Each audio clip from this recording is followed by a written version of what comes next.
Good morning. It's Friday, and this is the Friday Grief Chat with Jill. Deb. And we are so glad it's Friday. And it's Barbie Friday. Barbie Friday. And in California, it's Swifty Friday.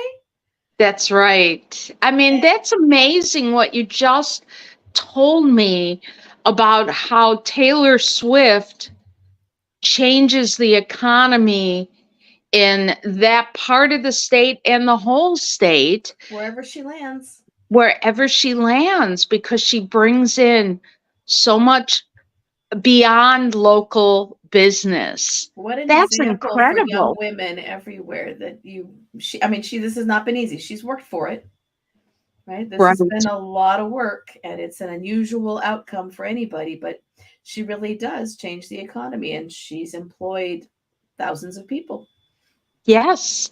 That's right?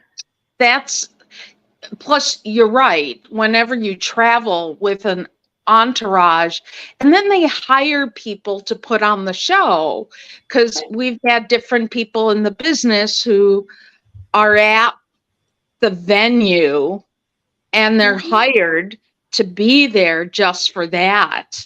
And Right.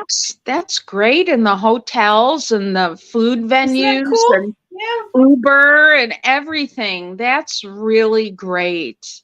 Yep. And Barbie. And now we're going to talk about how the heck did Jill and Deb end up doing this and doing grief for a I, living? I know.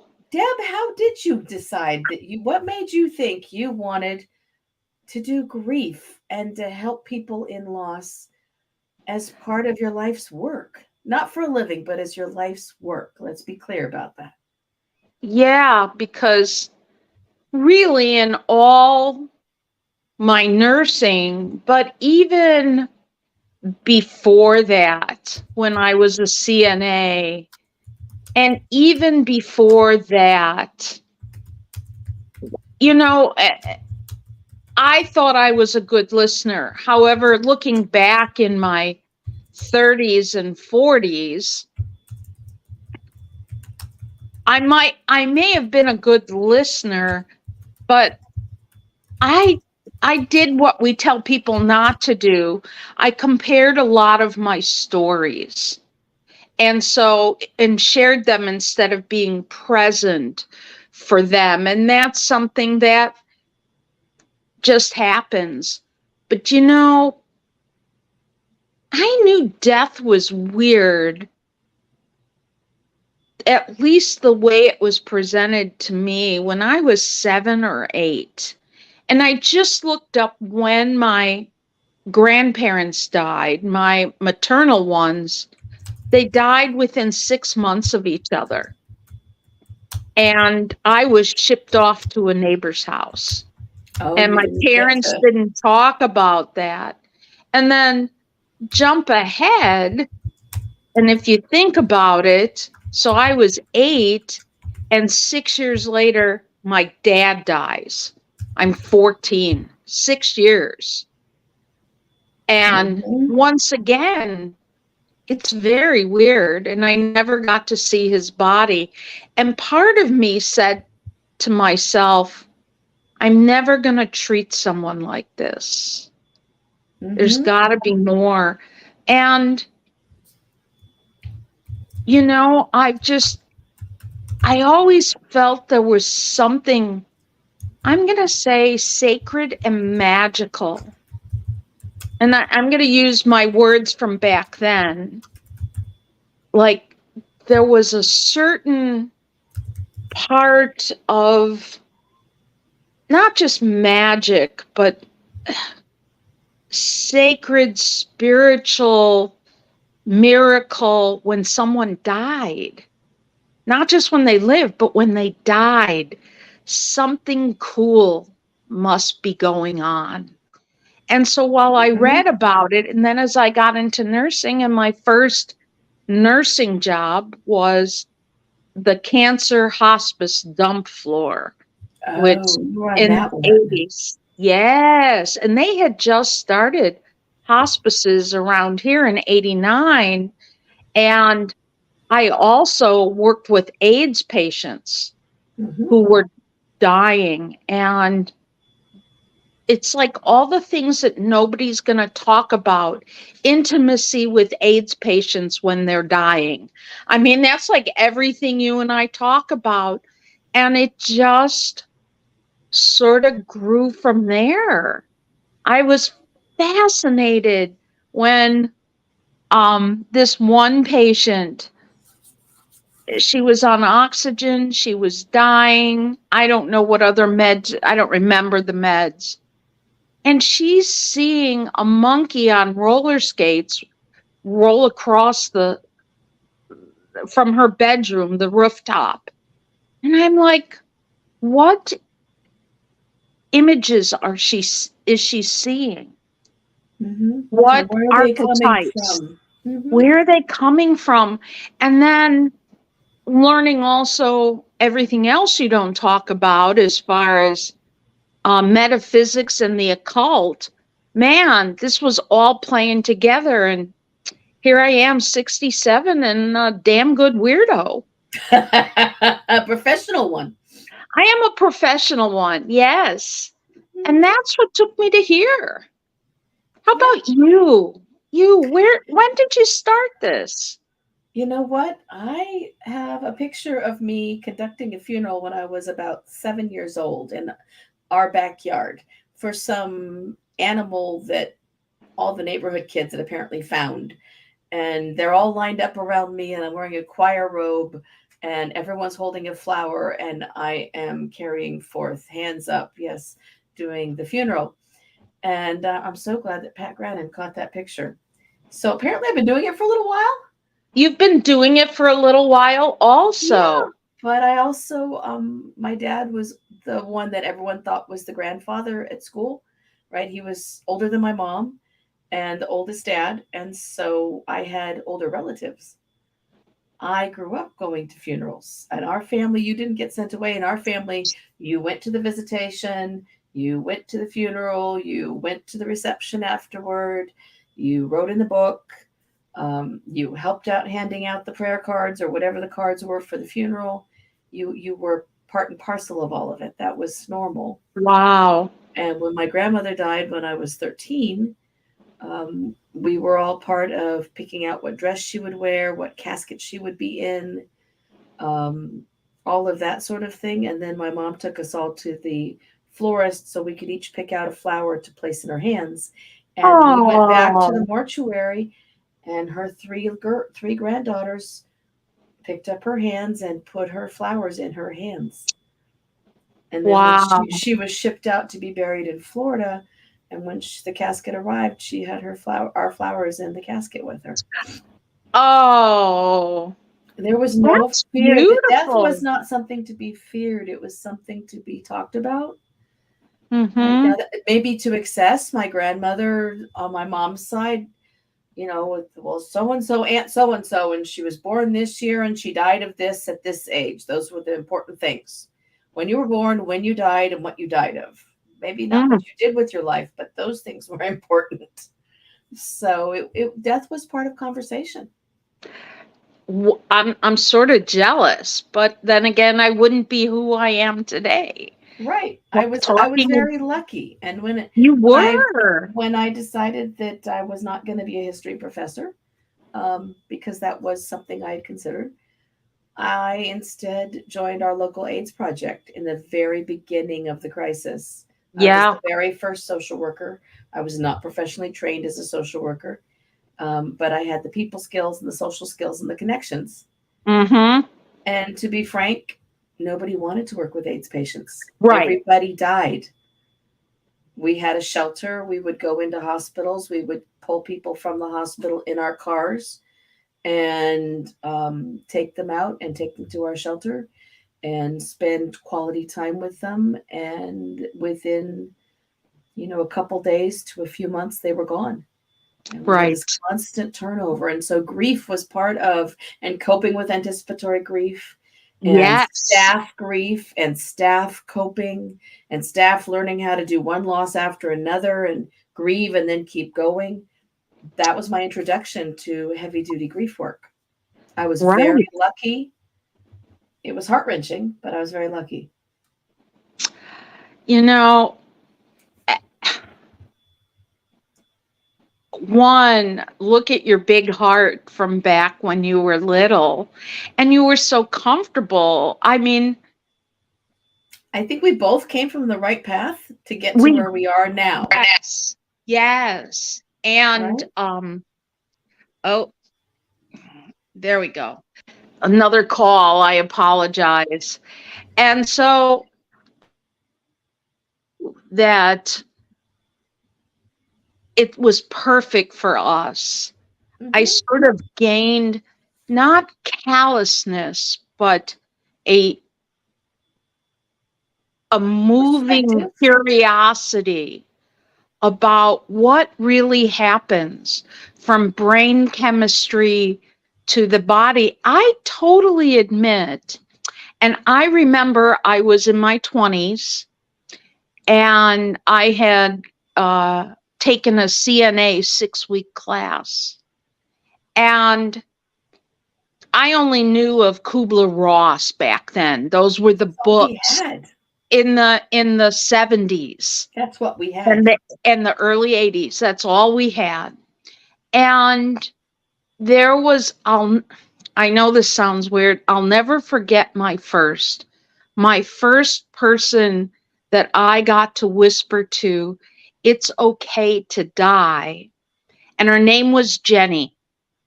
And then Jenny died during my shift, and I had never taken care of a body before. And so another really kind CNA worked with me, and we did the whole thing. And and then afterwards, not that I smoke cigarettes, but I needed to get a cigarette. And I had to do that. And it was very moving at many, many levels of how are we here and then not here Mhm. so quickly. That How do we go from their fascinates me being present to to being they've dead. transitioned, they're dead, their body is dead, they've transitioned, they're no longer here. Yes, and then that's the spiritual side. What happens? So you Yeah. read about near death experiences. I did.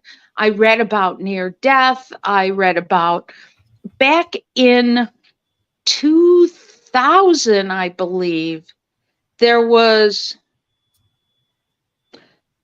I think it was called um, National Bereavement Association or something like that. And I took a 40-hour course. I was there all week. Wow. Yeah, it was back then.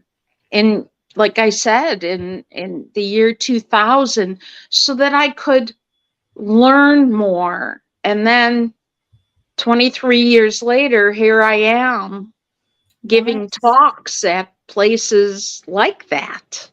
Mhm. So, yeah, Yeah, just I went into amazing. hospice work and was so fortunate. I was able to expand my training to do really good care for patients one-on-one and their families. I was Mhm. able to live through the anticipatory grief process and walk people through it. Mhm. I went to National Hospice Organizations, which is now NHPCO, National Hospice and Palliative Care Organization. So I got to go to those meetings once a year and do some intensive trainings.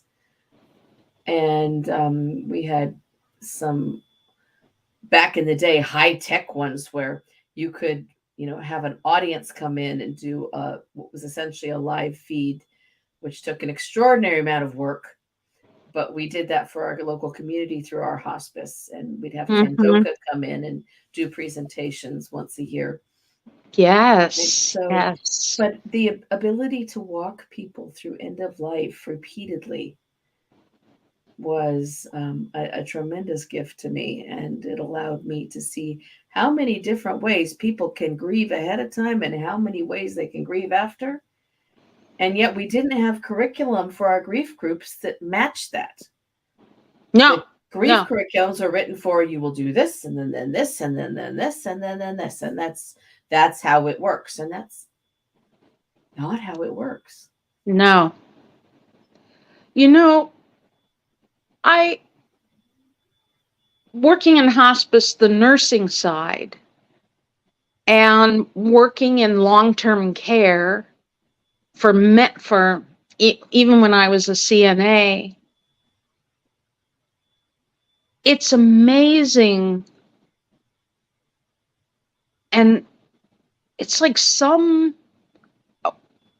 I can't quite explain the feeling, but to see people's bodies in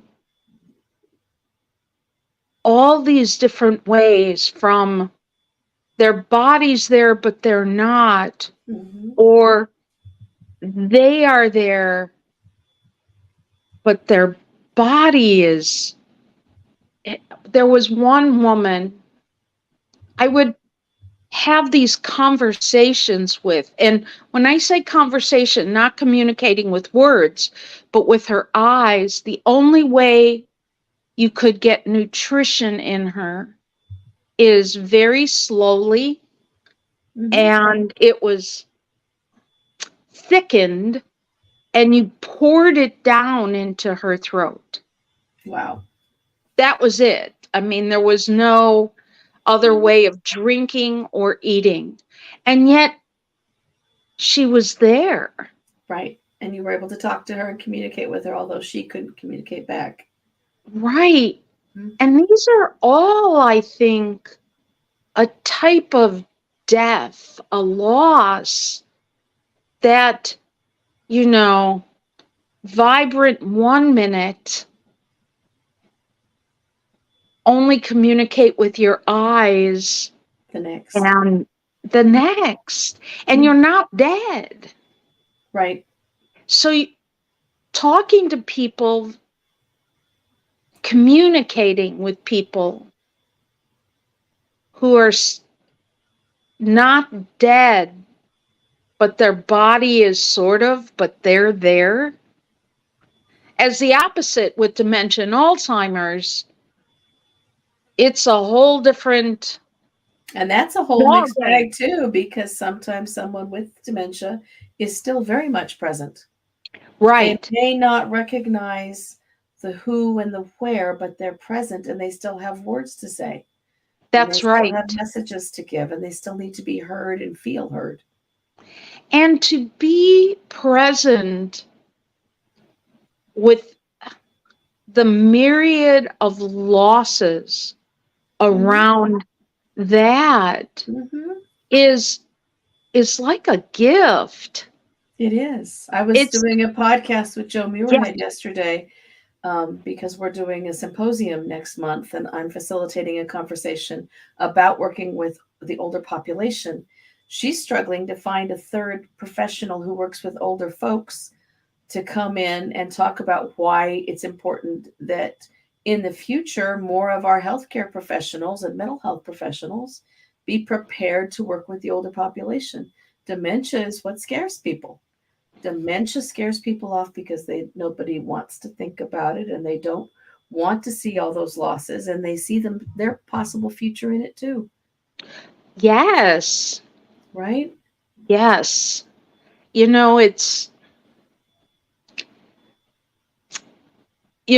I'm not working in the nursing field per se, yet I'm part of that generation right now, those boomers. I'm the last boomer year. You're the last boomer year, and I'm one of the early ones. Yep. And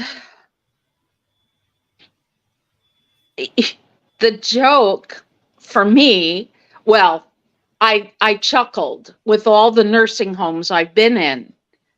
I go, oh, I like this aspect of this dementia unit. I sure hope they change the music by the time I get there. Yeah, they're going to have to change it. We're going to need to have some Stones playing. And the Eagles. I know, and Beatles. Right? Maybe some Randy Rainbow. Right? We're going to need all of that.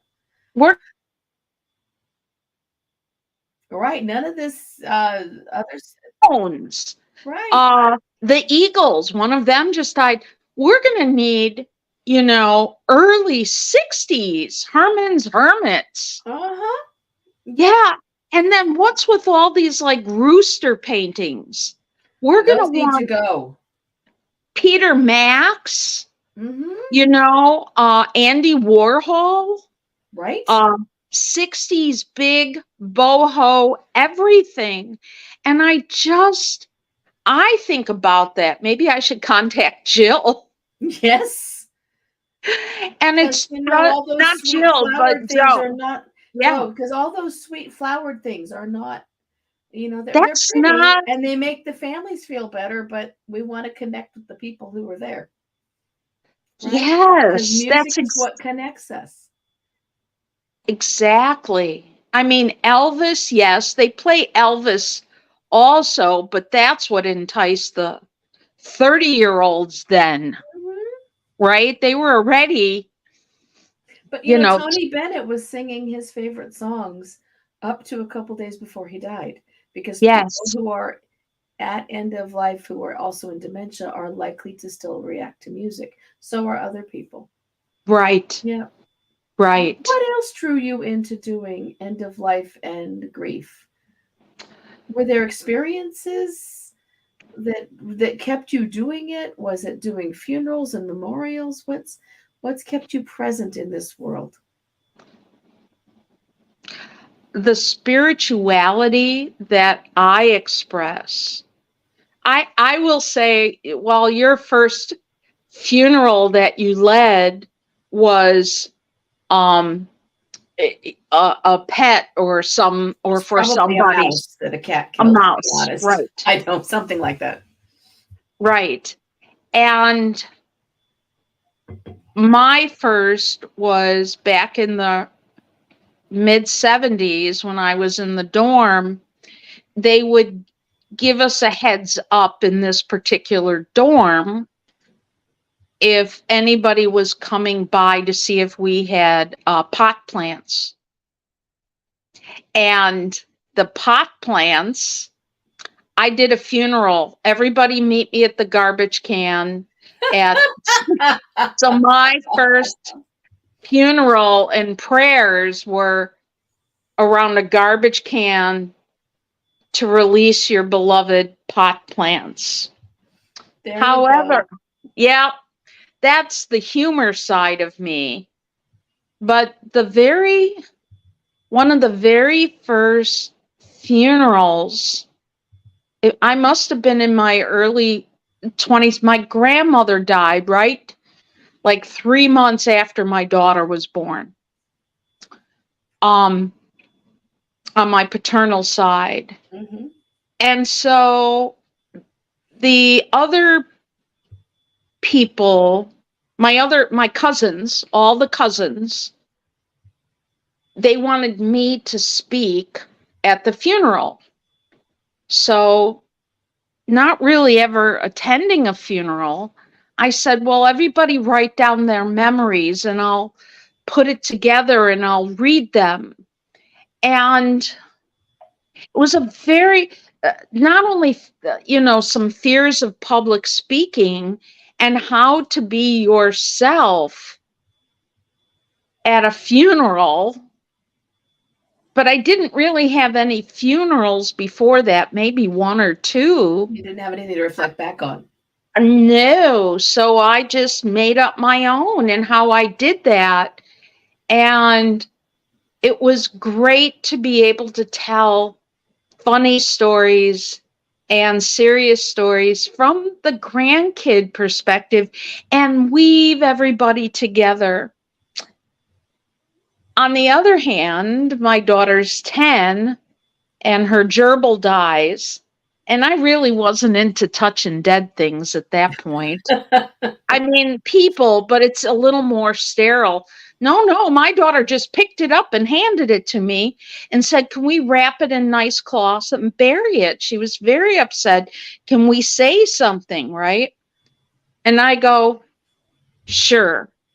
Of course you And can. You have to. yeah, yeah. And So we buried it. We pulled up a post from in our backyard and shoved him in the hole, wrapped up nicely. Something. And, you know, I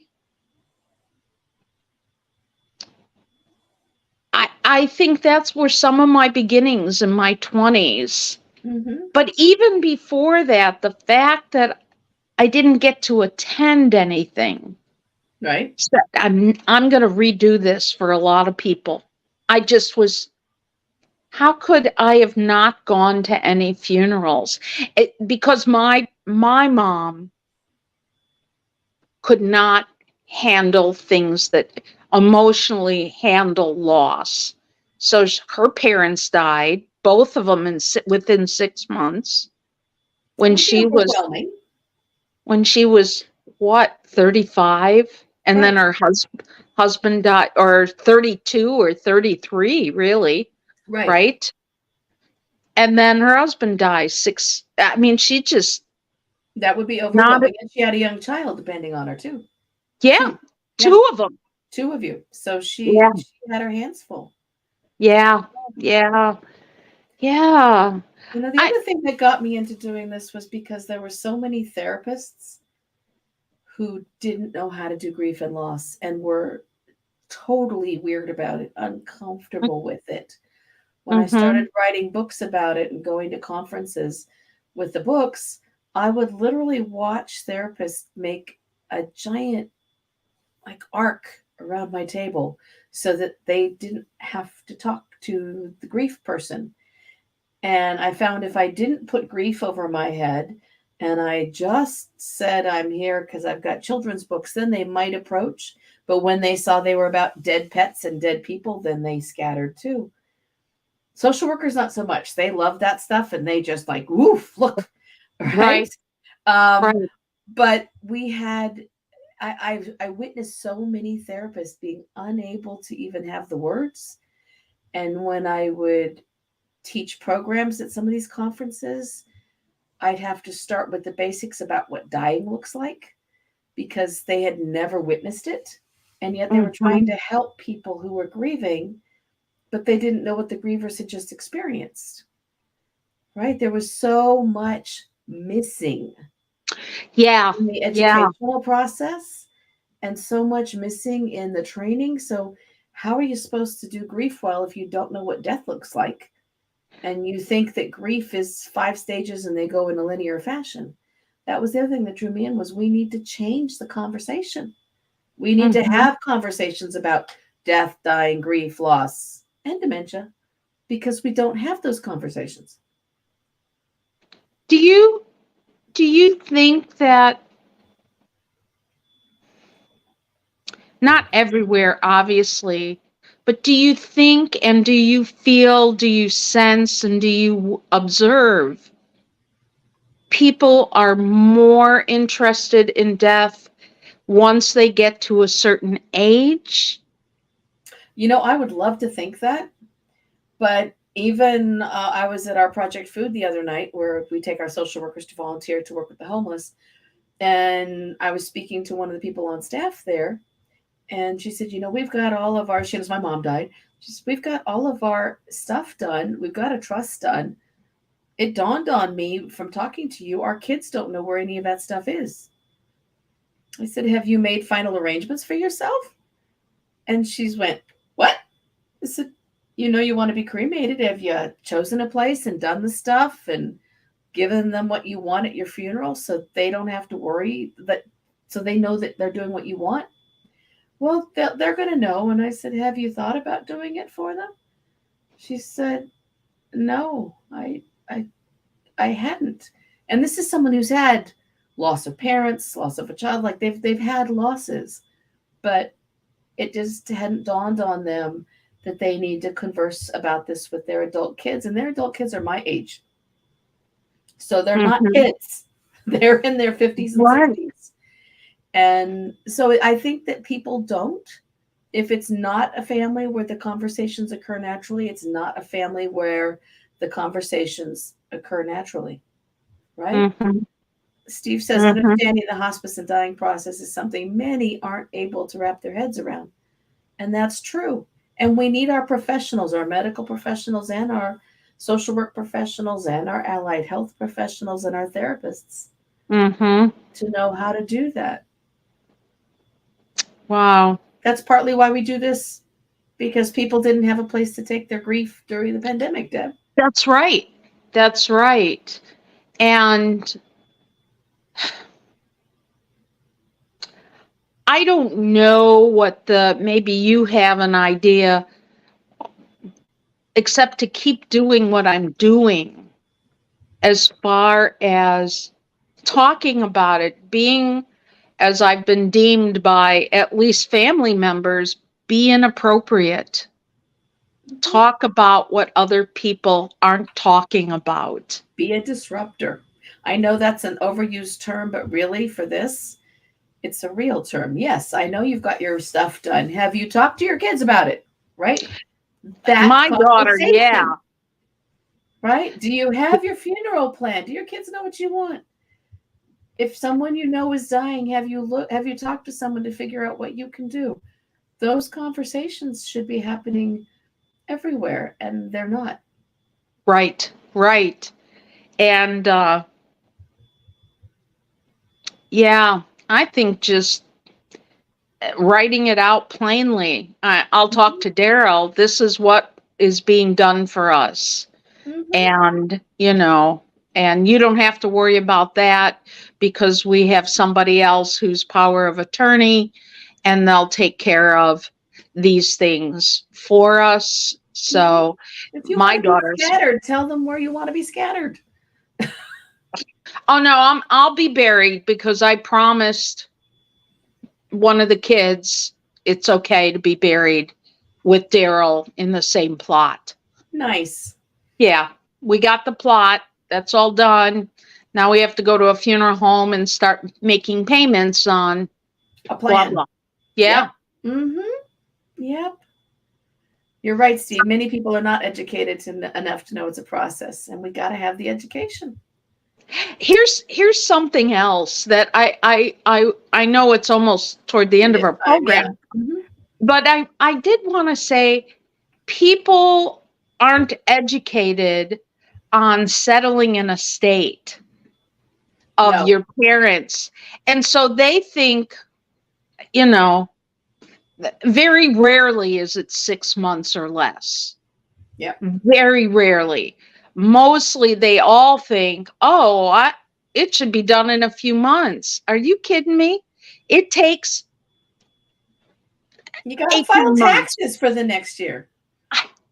Right? I know.